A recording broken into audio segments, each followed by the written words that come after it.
নমস্কার বন্ধুরা, মানুষ ছাদ বাগানে তোমাদের সবাইকে জানাই স্বাগত। আজ তোমাদেরকে এই সবেদা গাছগুলোর ব্যাপারে একটু বলবো। তো সবেদা গাছটা আমার খুব ছোট ছিল, একে আমি এখন বড় করছি, তাই বছর দেড়েকের গাছ হবে বা তারও বেশি। তো এই গাছের প্রথমে যেটা করতে হবে সেটা হলো কিছু ডালকে কেটে দিতে হবে। তো আমার কিন্তু কাটা হয়নি, যেহেতু গাছের স্ট্রিমগুলোকে আমি মোটা শক্তপোক্ত করব বলে।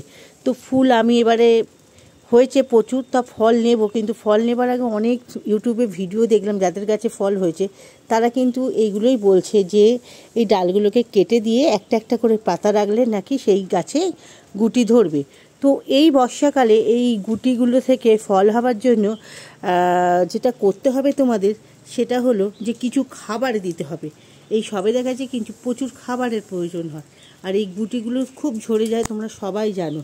এই গুটি থেকে ফল আসতে গেলে যে খাবার, কিছু বেশি খাবার দিতে হয়, তার মধ্যে থাকে কিন্তু পটাশ।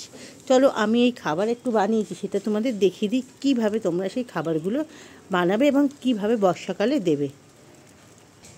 একটা পাত্রের মধ্যে মেনলি কিন্তু এই যে লাল রঙের মিউরেটেড অফ পটাশ, এই পটাশটা কিন্তু ভূমিকা ভীষণ।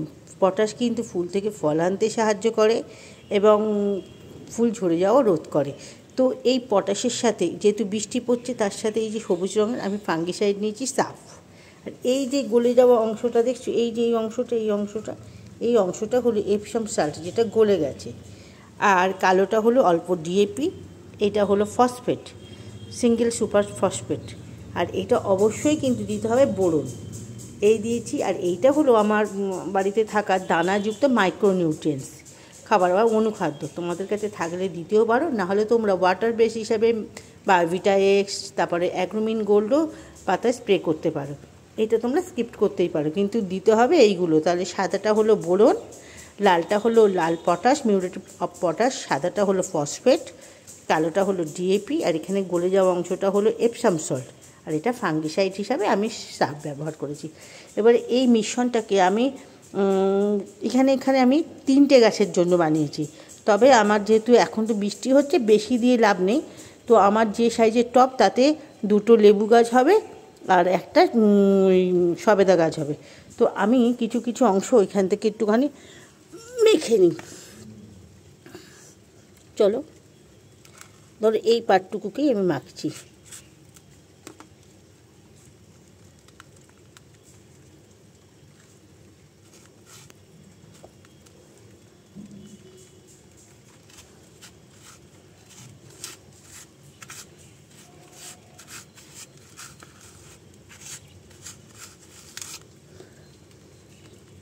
টোটাল 1 চামচের মতন যে অংশটা হলো, সেটাকে আমরা দিয়ে দেবো ঠিক গাছের গোড়ায় এইভাবে।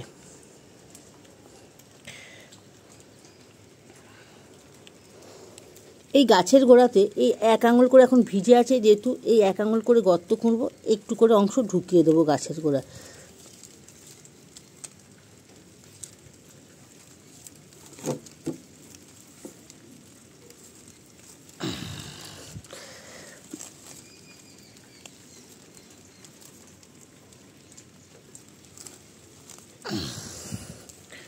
দেখলে, ঠিক দিয়ে এইভাবে বাকি অংশটা দিয়ে এখন হাতটা ধুয়ে নিলাম। তাতে কি হলো, আমার সমস্ত সারটা এই গাছের গোড়ায় কিন্তু চলে গেল, এবং বর্ষাকালে এই খুব তাড়াতাড়ি কাজ দেবে, মানে পচবে, দিয়ে গাছকে নিউট্রিশন দিতে থাকবে। তাতে হয়তো ফুল থেকে ফল হওয়ার সম্ভাবনা থাকবে অনেক বেশি। তো এইভাবেই বর্ষাকালে সার প্রয়োগ করো।